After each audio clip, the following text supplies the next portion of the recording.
So what are some specific ways that we can use to catch ourselves or to improve so that we avoid these dialogue and safety killers? During the last 25 years, my partners and I, with valued colleagues and associates, have trained thousands of people to use dialogue at work and at home. Many of the ideas that we'll share here are ideas that we learned and have seen work as we watched and listened to these people who are working on developing their dialogue skills. Number 1, analyze and adjust after the fact. To explain what this means, let me hark back to an old commercial. Some of you will remember the old V8 juice commercials.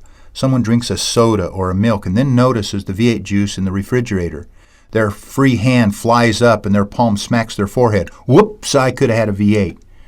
Right after they made a wrong choice, they caught themselves. They noticed.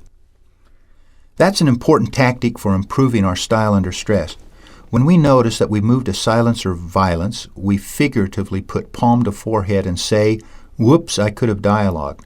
For example, I'm driving home from work having just had a shouting match with the manager of purchasing, and I'm analyzing what happened. The conversation was going okay until he suggested we change our forms, and then it got worse. I'm analyzing this, rerunning the scene in my head. Then I have this V8 juice experience, palm to forehead, and I say, ooh, I shouldn't have called him an anal retentive imbecile. Things seem to have gotten louder after I did that. Okay, that's an exaggerated example, but when you notice that a conversation didn't work after the fact, analyze it. And look first at yourself. What did you do? What was your style under stress? Think through it, and then do more than think through it. Write down what was said and what was done. Then write what you'll do next time. How will you catch it? What will you say next time? To rattle the air with a little theory, let me explain the difference between pre-articulate and post-articulate. Ideas are pre-articulate when we read, hear, or think about them. They become post-articulate when we write, speak, or rehearse them. The useful difference between the two is that when we make them post-articulate, we learn them more deeply and they come back to us more quickly. We have more effective recall when we need them. Writing helps more than thinking. And rehearsing with a friend helps even more. Analyzing and adjusting after the fact is an effective way of seeing yourself and then making corrections. Number 2, put up caution signs. As a part of analyzing and adjusting, think about patterns, not just about incidents. Think about the relationships that are working or not working, results that you're getting or not getting, and then try to figure out why. Think of situations where you go to silence. When, why, with whom. Put up a mental caution sign. For example, for years, you've hated budget meetings. You sit and stew. You need to put up a sign. Stop. And you commit.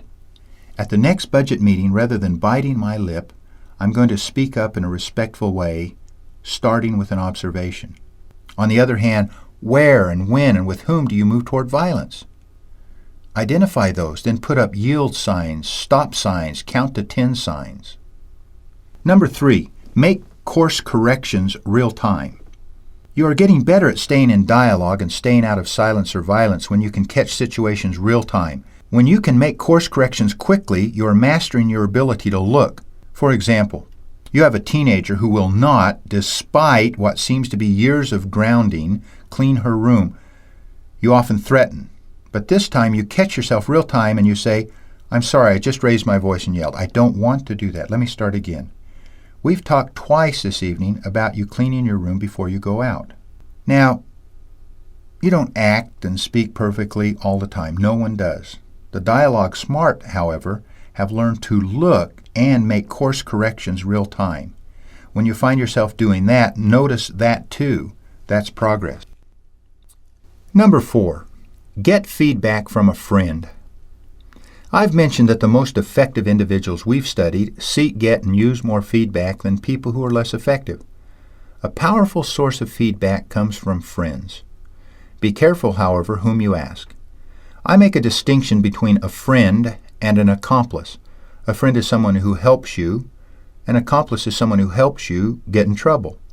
Make sure that the friend you ask is someone who will be candid. Find a friend and ask them if they'll agree to privately give you some feedback. Share with them 2 or 3 specific behaviors you're working on. Choose what you share because some goals you work on shouldn't be shared. Ask them to tell you when you do and when you don't do these skills privately. Some people use coworkers, direct reports, assistants, colleagues, bosses. The reason this works is safety. When you work with a friend, you make it safe and you get feedback. Number 5, take a formal assessment. This is just a reminder. We invited you previously to take a free online Style Under Stress assessment at vitalsmarts.com. So, here's 5 ways to work on yourself to avoid the safety and dialogue killers. 1. Analyze after the fact. 2. Put up caution signs. 3. Make real-time course corrections. 4. Work with a friend. And 5. Take a formal assessment. Remember, the sooner we notice that we're out of dialogue, the easier it is to get back and the smaller the costs.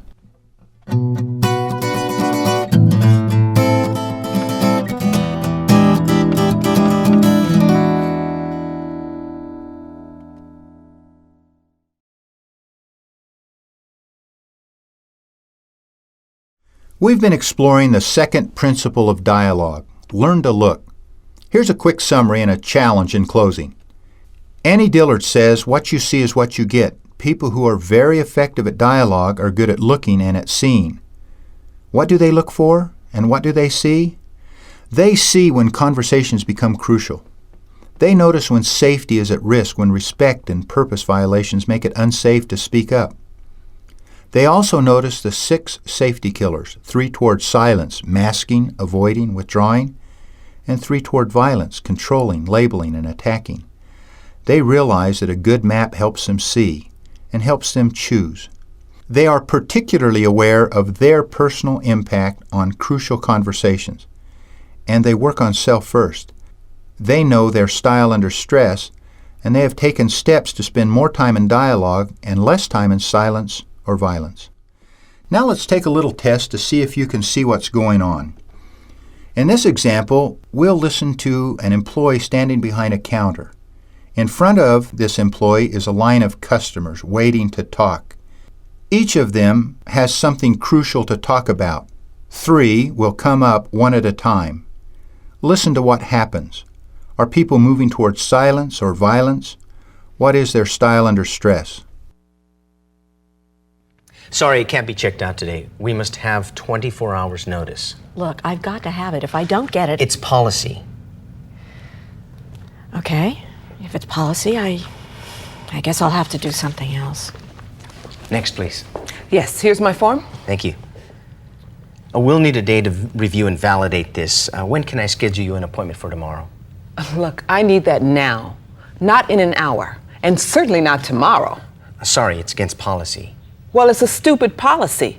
I need that file now. And I need to honor the policy. Okay, let me speak slowly here. I need that file today. If you can't help me, show me a manager. Can you believe these people? And whatever happened to polite conversation? You run into a problem, you talk about it openly until you come to a common resolution. That can be hard. Yeah, if you're socially handicapped.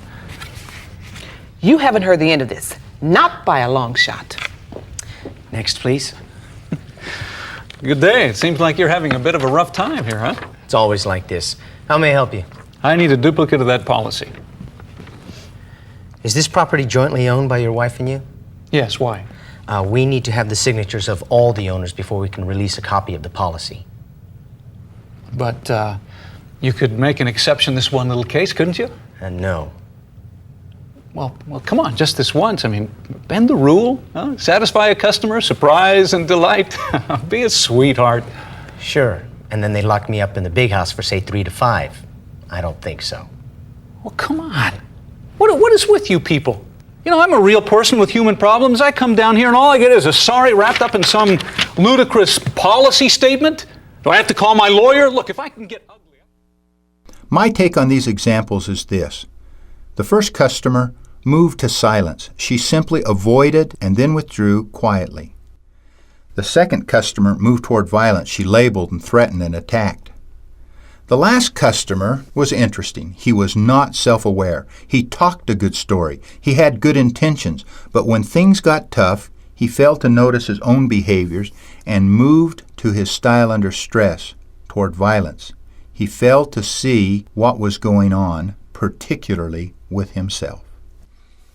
So here's the challenge. Learn to look. The next time you're watching television or a movie, or the next time you're people watching at the mall or at a restaurant or at a meeting or in the hall at work, use your map. Look at what's going on. When you get better at noticing what's going on in the conversations of other people, you can then more readily work to improve your insights about yourself and your own skills. In the next 5 Dialogue Smarts principles, we aim precisely at helping you improve your skills.